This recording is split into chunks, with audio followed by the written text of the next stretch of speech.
ધ્યાન કરીને યાદ કરીને સ્મરણ કરીને કથામાં પ્રવેશ કરીએ.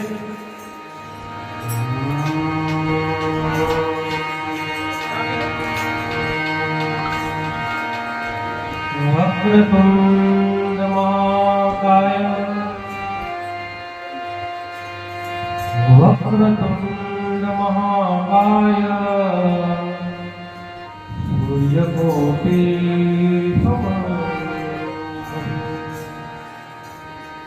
निर्विघ्नं कुरु मे देव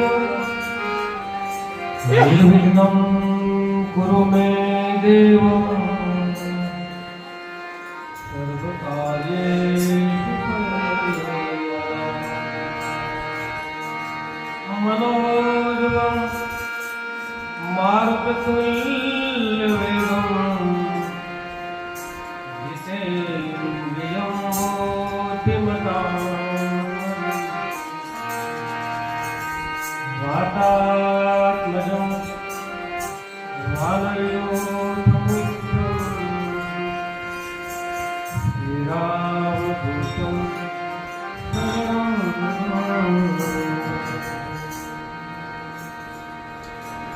गुरो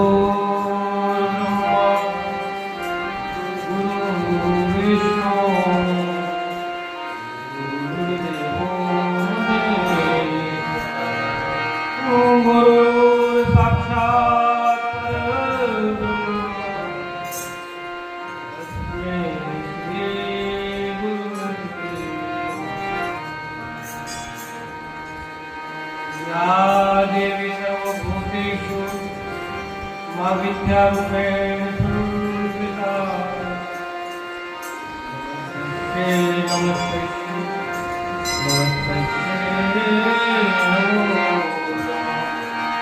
या देवी सर्वभूतेषु માં વાણી, માં બુદ્ધિ, માં લક્ષ્મી રૂપેણ સંસ્થિતા નમસ્તસ્ય નમસ્તસ્ય નમસ્તસ્ય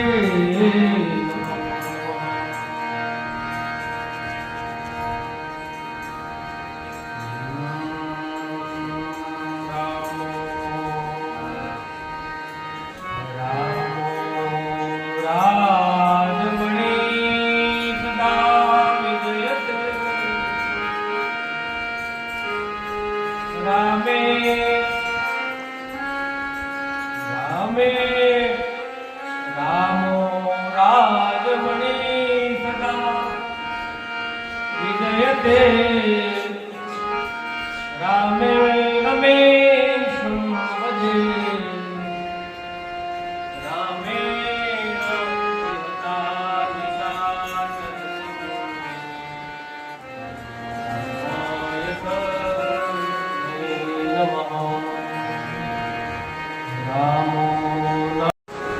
કીધું છે કે રામ કથા તો બે હાથની તાળી છે. કેવી છે રામ કથા? એ શિવ કથા કેસી है? શિવ કથા બે હાથની તાળી છે. અમે ઝાડ ઉપર પક્ષી બેઠા હોય સાહેબ, આપણી પાસે કઈ હથિયાર ન હોય, ઉડાડવાનું કોઈ સાધન ન હોય, કાંઈ ન હોય, શું કરવું પડે? પક્ષી ઉડાડવા દૂર બેઠા સામે ઝાડ ઉપર પક્ષી બેઠા, શું કરવું પડે ને? કરવું પડે, અવાજ કરવો, ધ્વનિ થાય, તાળી પડે, ઉડી જાય. અનુભવમાં છે ને તાળી ફૂટી જાય. સંશયના પક્ષીઓ ઉડાડવા શું કરવું? કામ, ક્રોધ, લોભ, મોહ, મદ, મત્સર, અભિમાન, રાગ, દ્વેષ, ઈર્ષ્યા, યશ, અપયશ, હાનિ, લાભ, આને ઉડાડવા હોય શું કરવું? આવે કયું હથિયાર કામ આવશે? તાળી પાડવા. આ કથા અનુસરવાનું, કથાનું ગ્રહણ કરવાનું, કથાને જીવનમાં ઉતારવાની. કારણ કે શિવ કથાનું બે હાથની તાળી, સંશયના પક્ષીઓ ઉડાડતી ગેરંટી. રામચરિત માનસ કે છે સાહેબ, એ રામ કથા બે હાથની તાળી છે. મુનિ વશિષ્ઠ કે છે અને પાડોનો ઉડી જાય બધા પક્ષીઓ. मेरी राम मेरी शिव कथा બે હાથની તાળી છે.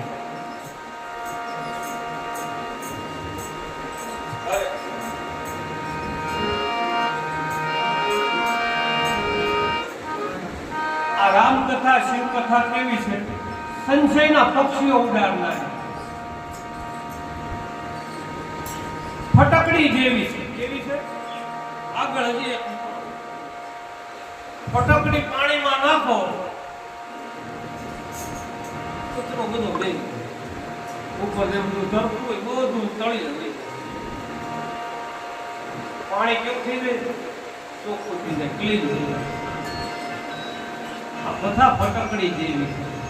એમાં ઉઠી ગઈ બધું ક્લીન થઈ જાય, ચોખ્ખું થઈ જાય. એટલે કથાને ફટકડીની ઉપમા આવે.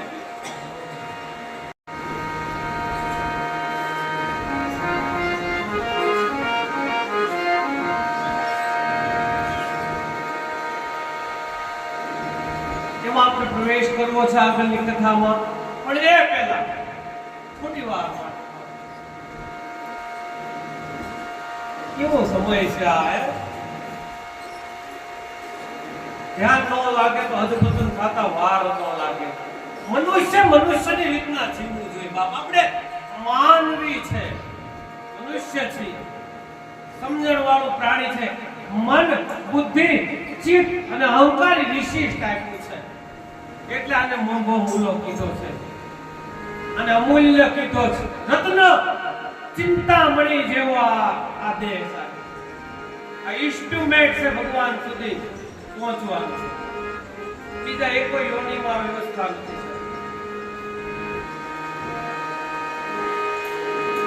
મારો રામ બધું જોવે છે એટલે જીવનમાં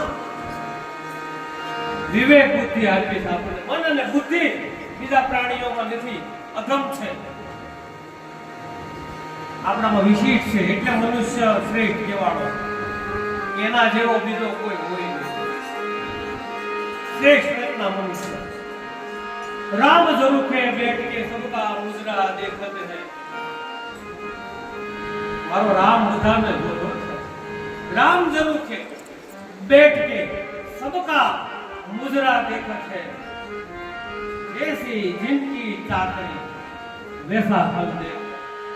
राम जरूखे बैठ के જોયું પાત્રની વાત કરી મેં. લાઈફ ઇઝ ડ્રામા, જિંદગી એક નાટક. આ પાત્ર મળ્યું છે સાહેબ, ઈ તો હારું નો બધી કોઈનો બેઠો બેઠો જોતો હોય. રામ જરૂર કે બેઠી સબકા ઉજરા દેખતે. મારો રામ બધું જોવે છે. મારા લખીરામ ની વાત કરી ને સાહેબ, કરોડ ચરણે લખીરામ કોટિક ભાણ નો પ્રકાશ થઈ ગયો સાહેબ. આપણે રોજ ગુરુનો એટલે મહિમા હું લઉં થોડો થોડો સાહેબ, કારણ કે આ ઘર છે ગુરુ. આ બોઘારામ મહારાજ ની તપસ થોડી છે સાહેબ. ગિરનારમાં ઈ ઓલિયાએ 12 વર્ષ તપસ્યા કરી અને આયા ધોળી તરખાવી સાહેબ. સાધુ હું ન કરે, કેટલાને માર્ગદર્શન એને આપ્યું છે સાહેબ. એટલે મને આયા ગુરુ મહિમા એમ થાય કે મારે ગુરુ મહિમામાં થોડો પ્રવેશ કરવો છે. એવા કેવા ગુરુ થાય, એવો આ સમય સાહેબ. ગુરુનો આશરો લેવાય જાય તો વીતી જાય સમય. મારા લાઠીમાં અમારે મારા રાજા હતા કવિ કલાપી સુરસી તપસ્વી. ધીરો ઉડી ગયો છે હરિનું સ્મરણ કરતા કરતા. અનેક વર્ષોના વાણા વીતી ગયા. 25 વર્ષ પછી દાસ ધીરો પાછો ગુજરાત દેશમાં ચાલતા ચાલતા આવ્યો. એને એમ છે હવે તો બસ આપણે એક નાની એવી કઈ જગ્યા આશ્રમ બનાવીને ભજન કરશું. કોઈ વાસના રહી ગયેલી છે. હું એક વખત મારા ગામ ગયો, જોયા મારો દીકરો મોટો થઈ ગયો છે, માં તો કદાચ જીવતી હોય કે ન જીવતી હોય. લાવને એક થેલી ભરી ગામમાં જીવ. તીરો અંગોટી બ્રાહ્મણ આવ્યો ગામમાં. ગામના પાદરમાં બનવા કાળ એક નનામી હામી પડી. નનામી કહેતા શમશાન યાત્રા. ઠાઠડી એને આપણે કહીએ. ઠાઠ થી જાય એટલે ઠાઠડી કહેવાય. કેવો સારો ઠાઠડી ઠાઠ થઈ જાય. નનામી આ સારો શબ્દ છે. ન નામી કહેતા ન નામી એનું નામ જ નથી એટલે નનામી. એનું નામ નહીં, નનામી. નામ એનો નાશ છે એટલે નનામી. પણ નામ વાળી છો સાહેબ. તો આવડે જીવતા તો બહુ નામ વાળી છે. ગુરુ એવું છે નામ વાળી છે. ના આમી મળીશ.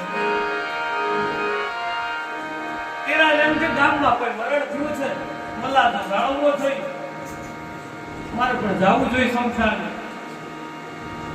પાછળ ધીરો પર શમશાને આવે છે. ગામના શમશાનમાં ધીરે ધીરે ચિત્તા સળગે છે. ધીરે ધીરે બધા વિખાઈ જાય છે. તેલે ઓલા 4 ડાઘું હોય જાય.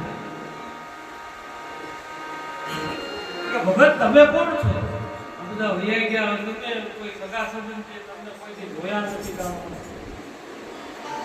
ધીરો કે ના ભાઈ ના એવું નથી, પણ હું તો બહારથી વટે માર્ગું કીધું ને. હું ધીરો છું આ ગામમાં, હું વટે માર્ગું છું. જોયું થોડુંક મૃત્યુ થયું એટલે મલારનો ઝાડો પર જોઈ અમને રાખવી જોઈએ તો હું આવ્યો. જો રવાના થયો દૂરની સફર પર શ્વાસનો મુકાવ. મારે આવું જોવું જોઈએ. પણ આ કોણ મરી ગયું? આબુ કે છે ભાઈ અમારા ગામમાં એક અબોટી બ્રાહ્મણ હતો થયો. એ તો ઘણા વર્ષ પહેલા હિમાલયમાં જતો રહ્યો. એનો કઈ પેલું છે ને આ તો એ દોષી તો ગુજરી ગયા. એ ઘરવાળી ગુજરી ગઈ. એક છોકરો હતો એનો. અને ગામ લોકો પાળે પોછીને મોટો કર્યો. કાલ એને હરફ પડી પડી ગયો. એ આ ધીરા છોકરો હતો. અરે આવો હાવ સંસાર કીધું શેરડીના ગાંઠ જેવું છે. માણ ખાવ મજા આવે તા કાંઈ માણ મજા આવે તા કાંઈ આવે. શેરડીના આટા જેવું સારું લાગે. અરે રે રે તેને જોવા આવે છેલ્લી ઘડી આવ્યું એનું મોઢું ન જોયું. મના નહીં જોયું. રાત થતો થયો તમે મારો દીકરો હતો. એ કાળી જીજી વિશા લે જોઈ લે. હું હતો દીકરાને જોઈ લઉં. લે જોઈ લે. શું રાવણો, શું કુબેરો, શું હિરણિયા કશિપુ. કાળની કરડી નજરથી આય કોઈ નહીં બચે. કાળની કરડી નજરથી કોઈ નથી બચતો. આજ પ્યાલી ફૂટી છે, કાલ ઘડોય ફૂટી છે. કાળની કરડી નજરથી આય શું શિવ વિવાહ પાર્વતી વિદાય આપી. માં મેનાવતી જે સપ્તપદી ગીરી શીખ આપી તે સાંભળી દીકરી વિદાયનો પ્રસંગ કરુણ છે. રડતા માં મેનાવતી શીખ આપે છે. પાર્વતી રડે છે. માં મેનાવતીની હૃદય ભરાય એવું છે. ભાઈ મેના હિમાલયમાં ધીરે ધીરે દાન વિદાય નીકળ્યો.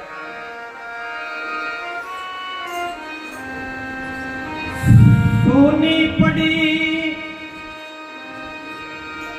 बाबुल की ये गलियां.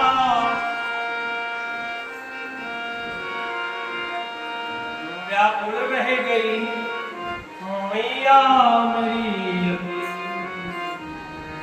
गली हमें सुनी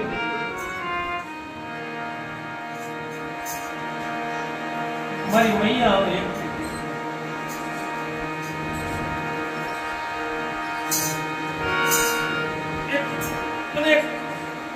ગીતની કડી યાદ આવી. જૂનું બહુ ગીત છે. આને અનુરૂપ છે. ચલો રે ડોલી आओ बहार पिया मिलन की रुत आए. આ પિયા મિલન ને જવાનું છે. ચતુર अलवेली नान अपने पिया के मिलन को चली. पार्वती जीवનું પ્રતીક છે. શિવને મળવા જાય. ચલો રે ડોલી ઉઠાવો કહાર પિયા મિલન કી રુત આઈ. પિયા મિલન કી હવે પિયાને મળવા. સુની પડી હૈ ભૈયા કી सुनी पड़ी है भैया की ये हवेली. व्याकुल बहना रह गई अकेली. जिन संग खेली जिन संग नाची जिन संग खेली જેની હારે નાચી જેની હારે ખેલી સુનો થઈ ગયું. जिन संग खेली जिन संग नाची छूट गई है सखी सहेली.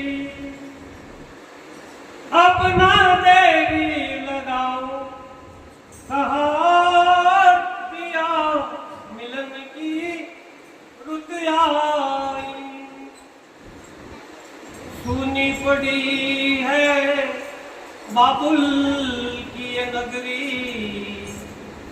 व्याकुल मैया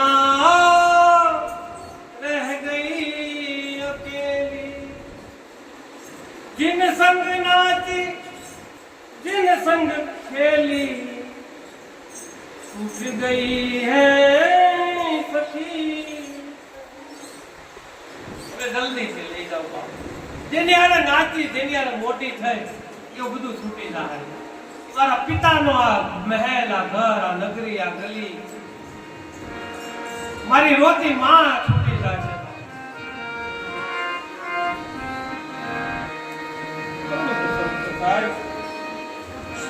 જીવ શિવને મળવા જાય છે। નારદજી આવી રીતના પાર્વતીને મળવામાં આવી છે। ત્રિપુરાણી વાને લાગી સોમનાથી ઋષિ આવી રીતના સુખેથી દીકરી વિદાયનો પ્રસંગ અહીં પૂર્ણ થાય છે। નારદજી કહે છે કે મને હવે આગળની કથા કહો, શિવ અને પાર્વતીના વિવાહ પછી શું થયું? તો સાંભળો નારદજી, હું તમને આગળની કથા કહું છું। શિવની જાન સુખેથી આવી છે। દેવતાઓ પોતાના ધામમાં ગયા છે, દેવલોકમાં ગયા છે। હિમાલય ક્ષેત્રમાં કૈલાસ પર્વત ઉપર શિવ અને પાર્વતીનું દાંપત્ય જીવન યથા યોગ્ય રીતના ચાલી રહ્યું છે। ભગવાન શિવ પોતાની આરાધનામાં મસ્ત છે, માં પાર્વતીએ એનું પૂરું કાર્ય સંભાળ્યું। આવી રીતના અહીંયા શરૂ થયું છે।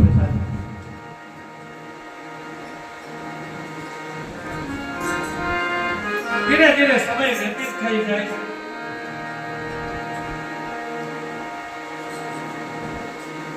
નારદજી આગળ હવે એમના દીકરાઓની કથા હું તમને સંભળાવવા જઈ રહ્યો છું। કાળક્રમે એમને ત્યાં બે દીકરાનો જન્મ થયો। મોટા કાર્તિક સ્વામી અને બીજા બાળ ગણેશ, એનું નામ ગણપતિ છે। બે દીકરાનો ઉડા રૂપાળા દેવ જેવા બે દીકરા છે। અહીંથી રુદ્ર સંહિતા એટલે કે કુમાર ખંડ ચાલુ થાય છે। કાર્તિકેયનું એક નામ કુમાર છે। કુમાર ખંડમાં કાર્તિક અને તાડકાસુરની કથા છે। તમે સાંભળો, તાડકાસુર નામનો એક અસુર બહુ શક્તિશાળી હતો। બ્રહ્માજી પાસે વરદાન મેળવીને એને દેવતાઓના રાજ છીનવી લીધા, ઇન્દ્રનું ઇન્દ્રાસન છીનવી લીધું, એને હાહાકાર મચાવ્યો। તાડકાસુરનું મૃત્યુ આ કાર્તિકેયના હાથે છે, એટલે શિવ પાર્વતીના વિવાહ કરાવવામાં આવ્યા। દેવતાઓ રાહ જોવે છે કે કુમાર ક્યારે મોટા થાય, ક્યારે અમને તાડકાસુરમાંથી મુક્ત કરાવે। ધીરે ધીરે ધીરે ધીરે સમય વ્યતીત થાય છે। દેવતાઓ બ્રહ્માજી પાસે આવ્યા છે કે પિતામહ, હવે બાળ તાડકાસુર, બાળ કુમાર હવે મોટો થઈ ગયો છે, તેને તાડકાસુર સામે લડવા મોકલો। હવે અમે ત્રાહિમામ થઈ ગયા છે। ભગવાન બ્રહ્માજી કહેવા લાગ્યા છે કે આપણે ભગવાન શિવને વિનંતી કરીએ। શિવલોક આવ્યા છે બધા કે ભાઈ આવી રીતનું છે,